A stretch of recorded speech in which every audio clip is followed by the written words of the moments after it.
Dios te espera en el altar. Es trigo de nuestros campos, racimos de nuestras viñas. Hermanos, una vez más nos reunimos en el nombre del Señor para escuchar su palabra, orar juntos y participar del pan único y partido. El Señor Jesús no se cansa de ofrecernos gestos de amor para que podamos responder con gozo a su llamada. Él nos llama y nos envía al mundo para anunciar el reino a los hombres y mujeres de nuestro tiempo. Que esta Eucaristía nos ayude a mostrarnos disponibles con su gracia a la misión que se nos confía. Lectura del libro del profeta Amós. En aquel tiempo, Amasías, sacerdote de Betel, le dijo al profeta Amós: «Vete de aquí, visionario, y huye al país de Judá. Gánate allá el pan, profetizando, pero no vuelvas a profetizar en Betel, porque es santuario del rey y templo del reino». Respondió Amós: «Yo no soy profeta ni hijo de profeta, sino pastor y cultivador de higos. El Señor me sacó de junto al rebaño y me dijo: ve y profetiza a mi pueblo Israel». Palabra de Dios.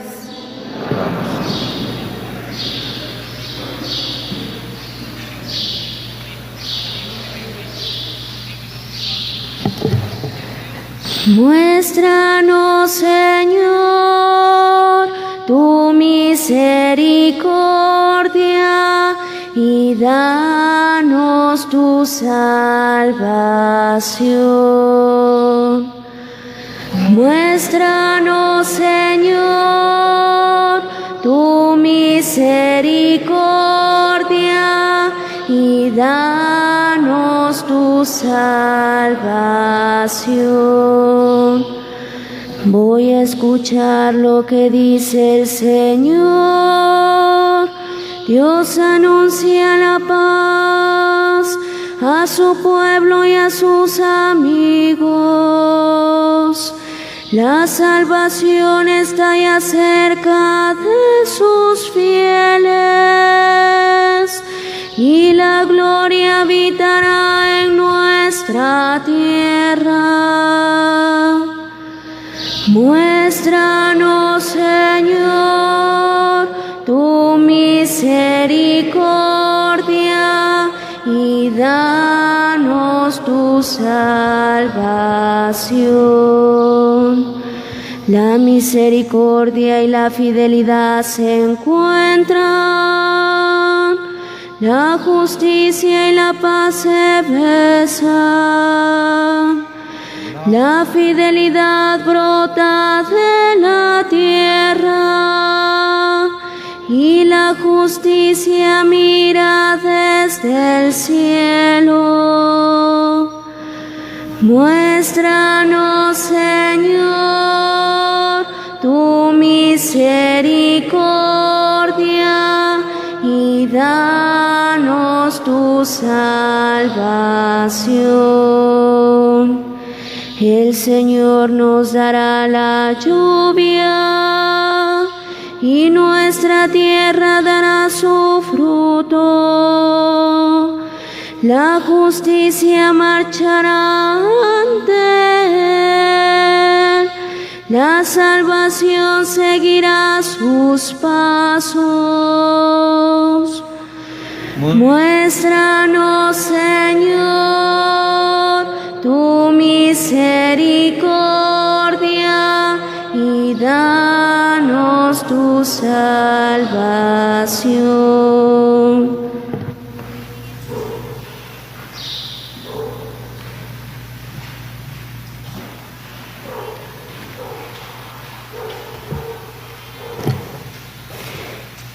Lectura de la carta del apóstol San Pablo a los Efesios. Bendita sea Dios, Padre de nuestro Señor Jesucristo, que nos ha bendecido con Él, con toda clase de bienes espirituales y celestiales. Él nos eligió en Cristo antes de crear el mundo, para que fuéramos santos e irreprochables a sus ojos, por el amor, y determinó, porque así lo quiso, que por medio de Jesucristo fuéramos sus hijos, para que alabemos y glorifiquemos la gracia con que nos ha favorecido por medio de su Hijo amado. Pues por Cristo, por su sangre, hemos recibido la redención, el perdón de los pecados. Él ha prodigado sobre nosotros el tesoro de su gracia, con toda sabiduría e inteligencia, dándonos a conocer el misterio de su voluntad. Este es el plan que había proyectado realizar por Cristo cuando llegara la plenitud de los tiempos, hacer que todas las cosas, las del cielo y las de la tierra, tuvieran a Cristo por cabeza. Con Cristo somos herederos también nosotros. Para esto estábamos destinados, por decisión del que lo hace todo según su voluntad, para que fuéramos una alabanza continua de su gloria. Nosotros, los que ya antes esperábamos en Cristo. En Él también ustedes, después de escuchar la palabra de la verdad, el evangelio de su salvación, y después de creer, han sido marcados con el Espíritu Santo prometido. Este Espíritu es la garantía de nuestra herencia, mientras llega la liberación adquirido por Dios, para alabanza de su gloria. Palabra de Dios.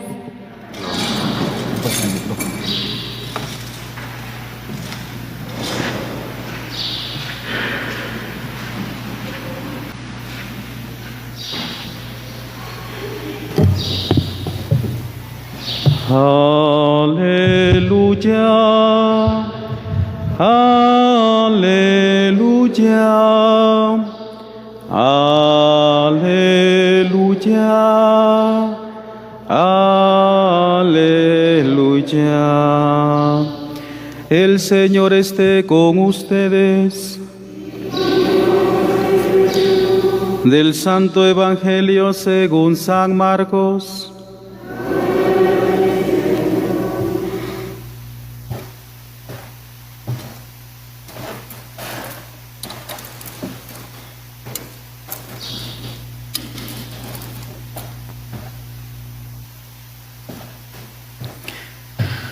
En aquel tiempo llamó Jesús a los 12, los envió de 2 en 2 y les dio poder sobre los espíritus inmundos. Les mandó que no llevaran nada para el camino, ni pan, ni mochila, ni dinero en el cinturón, sino únicamente un bastón, sandalias y una sola túnica. Y les dijo: cuando entren en una casa, quédense en ella hasta que se vayan de aquel lugar. Si en alguna parte no los reciben ni los escuchan, al abandonar ese lugar, sacúdanse el polvo de los pies como una advertencia contra ellos. Los discípulos se fueron a predicar el arrepentimiento, expulsaban a los demonios, ungían con aceite a los enfermos y los curaban. Palabra del Señor.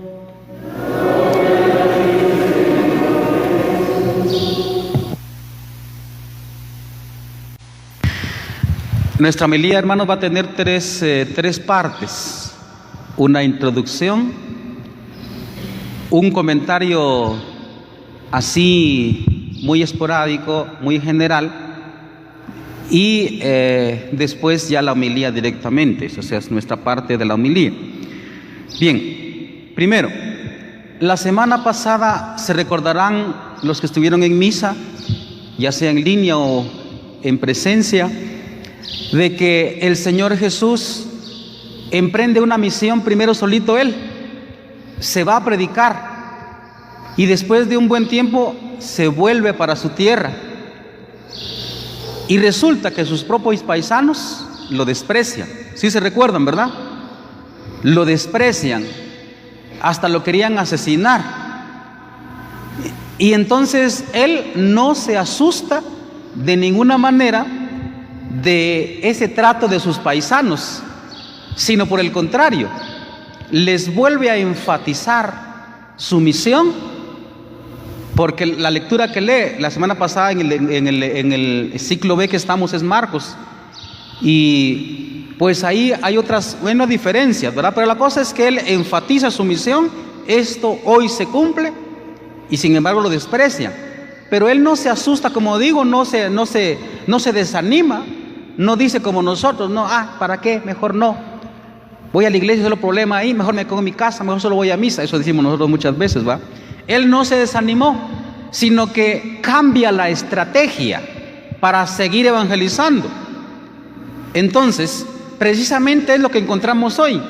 La estrategia que él encuentra son dos. Una es que, si ustedes pueden darse cuenta, los que leemos la Escritura, espero que ustedes lean la Escritura, después de ese desprecio que recibió Cristo de sus paisanos, ya no hizo tanto milagro, porque la gente, hay veces somos milagreros, hay veces la gente somos muy utilitaristas de Dios.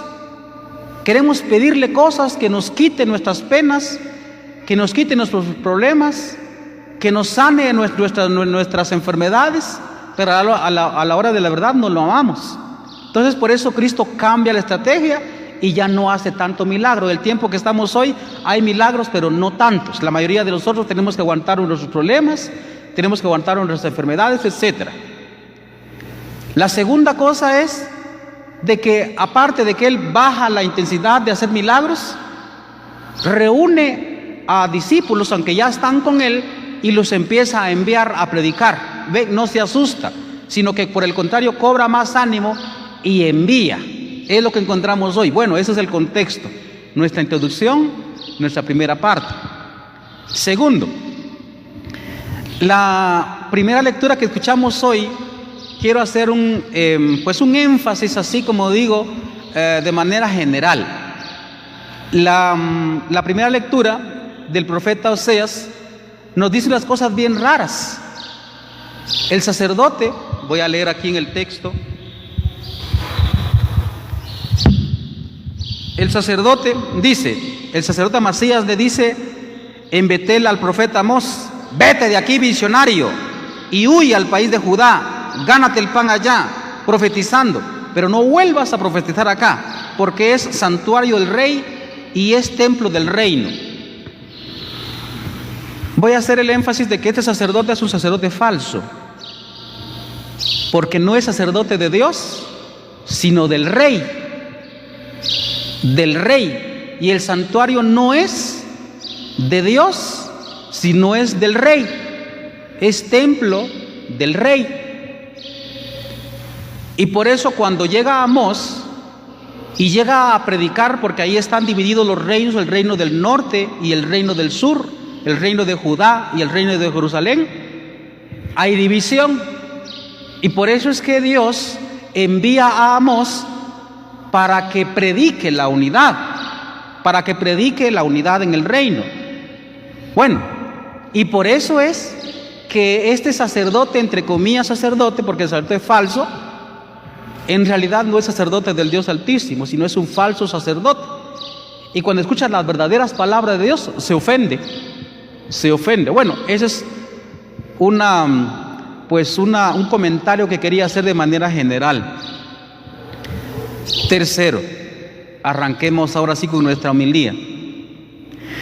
Les quiero hacer una confesión de que al meditar y al reflexionar sobre las lecturas de hoy, me dio un poquito de miedo por lo que tengo que decir, pero es el mensaje general. Voy a hacer una comparación para tratar de explicar el mensaje redondo de hoy, lo que quiere decir las lecturas. Pero antes vamos a hacernos unas preguntas.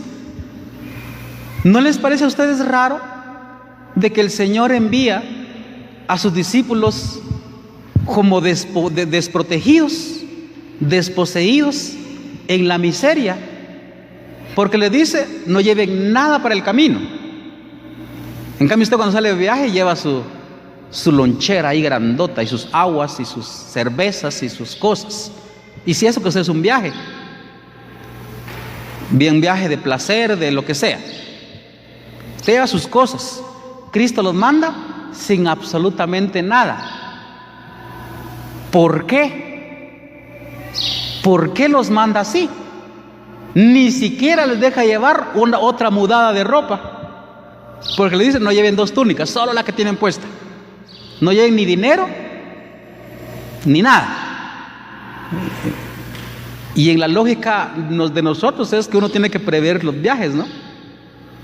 Uno tiene dinero en el banco y todo ese rollo.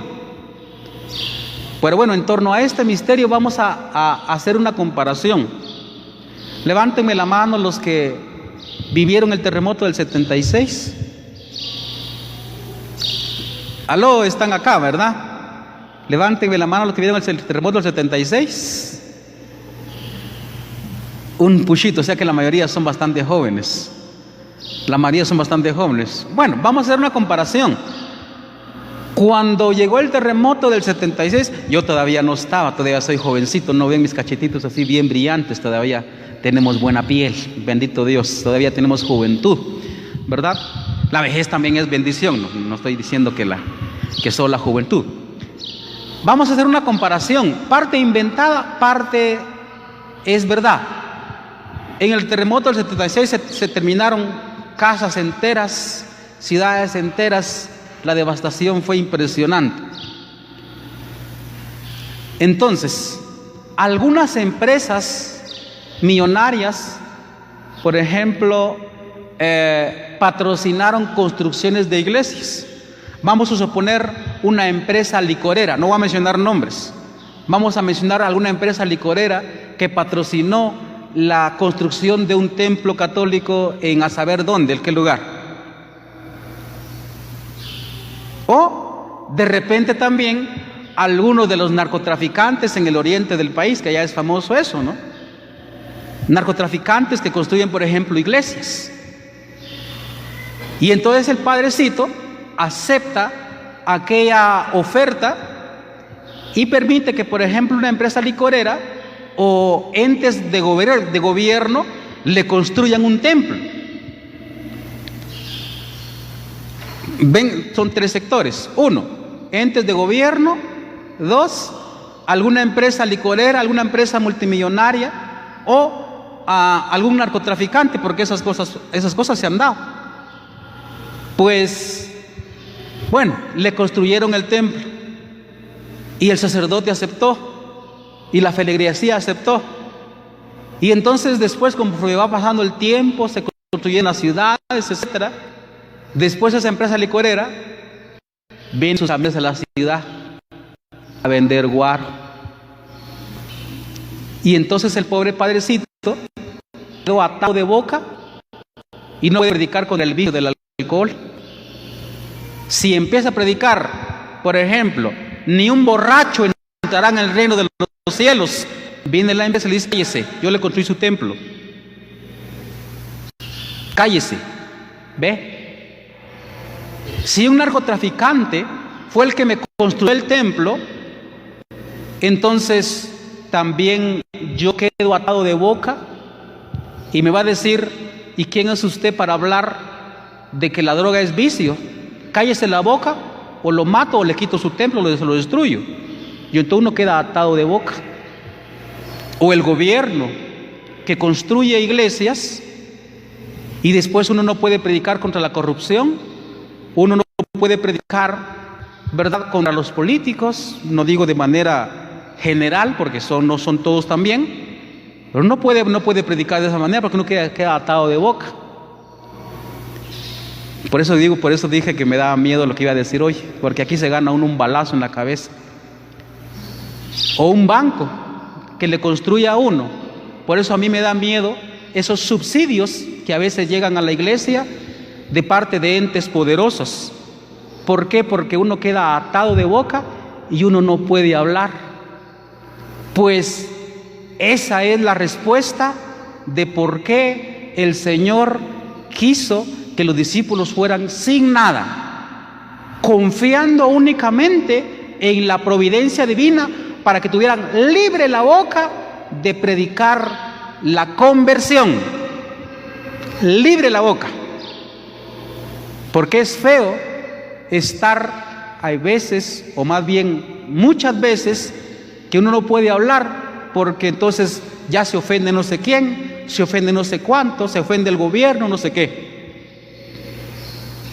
A mí particularmente me da miedo los subsidios que a veces pueden llegar de manera particular porque le atan a uno la boca. Voy a decir un ejemplo propiamente mío para que nadie resulte ofendido, pero de todas maneras está dicho de manera general.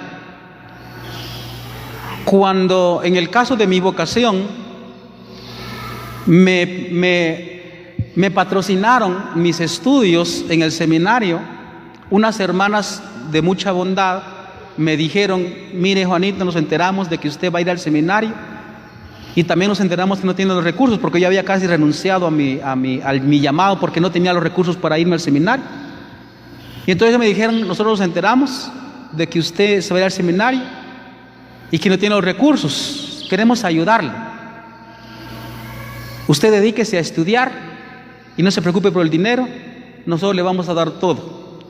Bendito Dios, esas hermanas me ayudaron los 7 años, todavía me ayudan, todavía a veces me mandan algunas cosas o me dan algunas cosas para que pueda socorrer, digamos, mi pobreza material. Pero antes de aceptar, yo les puse una condición. De frente me están viendo y saben que soy completamente honesto. Yo les puse una condición, les dije: hermana, yo les agradezco muchísimo su ayuda, solo que tengo que decirles algo.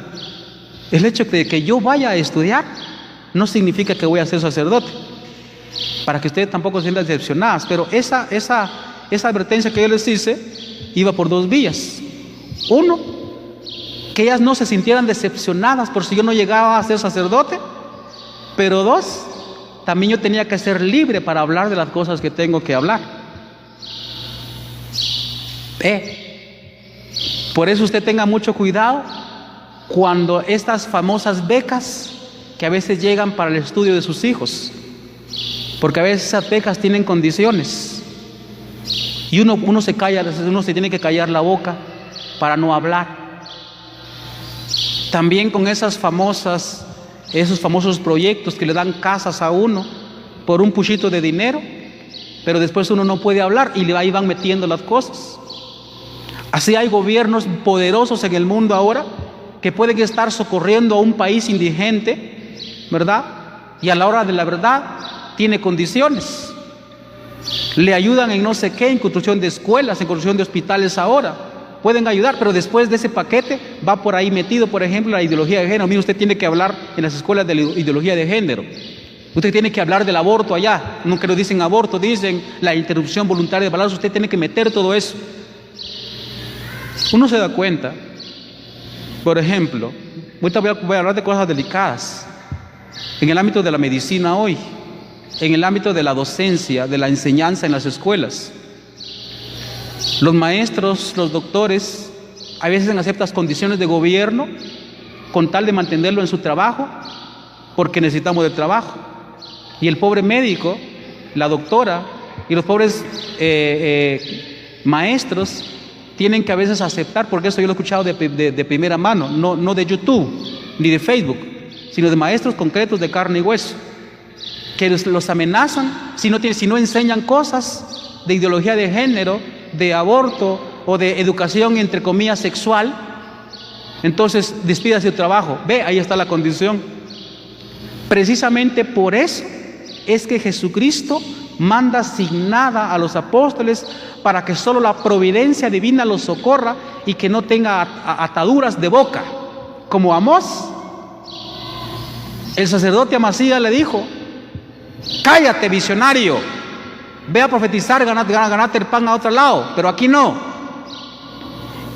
Y el profeta Amós se cayó, hermano, ¿sí o no? ¿Se cayó? Yo no soy ni profeta ni hijo de profetas, sino yo soy pastor y cultivador de higos. Y el Señor me sacó de mi rebaño y me dijo: ve a profetizar a mi pueblo Israel. No le ató la boca, no tuvo miedo, sino predicó. Ahora bien, ¿qué es lo que se busca con la predicación? implantar el reino de Dios en esta tierra, que siempre va a tener oposición la verdad. Como decía el Salmo bellamente, Dios anuncia la paz a su pueblo y a sus amigos. La salvación está ya cerca de sus fieles y la gloria habitará en nuestra tierra. Qué bello es eso, pero qué difícil también esa implantación, porque siempre va a haber gente que se oponga. Y el verdadero misionero, el verdadero enviado del Señor, tiene que tener suelta la boca para hablar. Los subsidios, téngale miedo. Primero investigue cuáles son las condiciones para aceptar un subsidio para su escuela, para su centro de salud, para su casa, para una beca que le pueda llegar a sus hijos. Primero investigue qué condiciones son, porque a la hora de la verdad ahí nos van callando la boca. Nos van cayendo la boca, y Cristo quiere que seamos absolutamente libres de boca para hablar la verdad, para denunciar el pecado, para anunciar la conversión, porque esto nos gusta hoy. Esto nos gusta hoy. Voy a poner ejemplos ahorita muy concretos. Vea, Amós completamente libre. Este pobre sacerdote, ¿sabe por qué lo cayó? Porque era sacerdote del rey, y al rey no le gustaba que estuviera diciendo cosas. Es decir, imagínense que uno predique contra el presidente de la república que está hablando, vienen sus guaruras y lo matan a uno. Entonces uno queda condicionado. Entonces voy a poner ejemplos muy concretos. Por ejemplo, Juan el Bautista, absolutamente libre de boca. Él no tuvo miedo de decirle al tetrarca: no te está permitido tener a Herodías por mujer porque es tu cuñada. No tuvo miedo, era libre de boca, ¿verdad? Jeremías también. Jeremías vivió completamente libre y habló lo que Dios le dijo. No importó la persecución. Como decía el Evangelio el día viernes: yo los envío como ovejas en medio de lobos.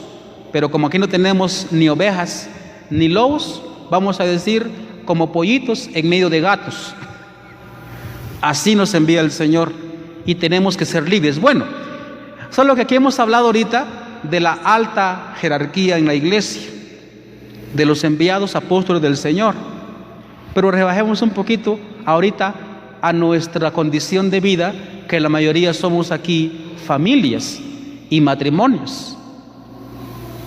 Hoy también, como ya les dije, por una parte ya hablé de eso, cuando usted va a aceptar alguna beca o algún subsidio para ayuda de su condición, alguna beca de el estudio de sus hijos, o alguna casa, lo que sea, ¿verdad? Investigue cuáles son las condiciones, porque no le pueden atar la boca para decir la verdad. Por ejemplo, hoy que los hijos son bien rebeldes, ahora ya son intelectuales ellos, y entonces usted le dice: mi hijo, eso que estaba haciendo está mal. Y entonces él, como ya tiene mucho conocimiento intelectual, le responde a usted: ay, pobre mamá, ¿y usted qué sabe de eso? Perdone, mamá, pero usted no puede entender eso. ¿Va? Y si usted se deja asustar por los hijos intelectuales que tiene, perdió. Usted es profeta también, como lo hice hace 8. Hace 8 hice un recordatorio de 3 regalos que hemos recibido en el bautismo, porque también se hablaba de la profecía. Profeta es una palabra en hebreo que quiere decir hablar en nombre de otro. Y uno tiene que hablar en nombre de Dios. El sacerdote tiene que hablar en nombre de Dios y no tiene que tener la boca atada. A veces a uno de sacerdote quieren atarle la boca, ¿verdad? Pero a ustedes también. No solo el sacerdote es profeta, sino ustedes. Como les dije, voy a recordarles lo que hemos recibido en el bautismo. ¿Qué hemos recibido en el bautismo? Hemos recibido el ser sacerdote, repita, el ser sacerdote, profeta y reyes. Ve, 3 regalos. No solo el sacerdote es profeta que tiene que hablar en nombre de Dios, sino también usted tiene que hablar en nombre de Dios. Y por eso el Señor nos quiere absolutamente libre de boca para poder denunciar el pecado, denunciar aquello que es error, denunciar aquello que es falacia, denunciar aquello que es sofisma, denunciar aquello que está equivocado. No solo decir las cosas porque están mal, sino porque el mal trae el sufrimiento y el sufrimiento trae la muerte. Es el mal para nosotros. Por eso hay que decir las cosas. Entonces la exhortación, hermanos, es ser completamente libres. Libres para hablar. No se asuste porque es normal que se le opongan a la verdad, no a su opinión, sino a la verdad de Jesucristo. Es normal, no se asuste y sea valiente como el profeta Amós hoy. Y como dice también la segunda lectura, el plan que Dios tiene para nuestra salvación, que la paz habite en nuestra tierra, que la gloria del Señor se manifieste en esta tierra, pero para eso hay que anunciar. De dos en dos, dice Jesucristo, ¿verdad? Podemos mencionar aquí también matrimonios, 2 en 2, el sacerdote por supuesto, pero de 2 en 2. Y el Señor quiere, hermanos, libres, libres para hablar de la verdad. Solo así, dice el Salmo responsorial, la justicia habitará en nuestra tierra. Seamos pues, hermanos, valientes. Yo sé que a veces da miedo, como les dije, en un principio a mí de hoy me daba miedo eso, porque uno se cacha un balazo en la cabeza, o por lo menos que le caiga en la boca a uno. Que el Señor nos regale pues mucha valentía para hablar en nombre de Él e implantar su reino en esta tierra. Amén.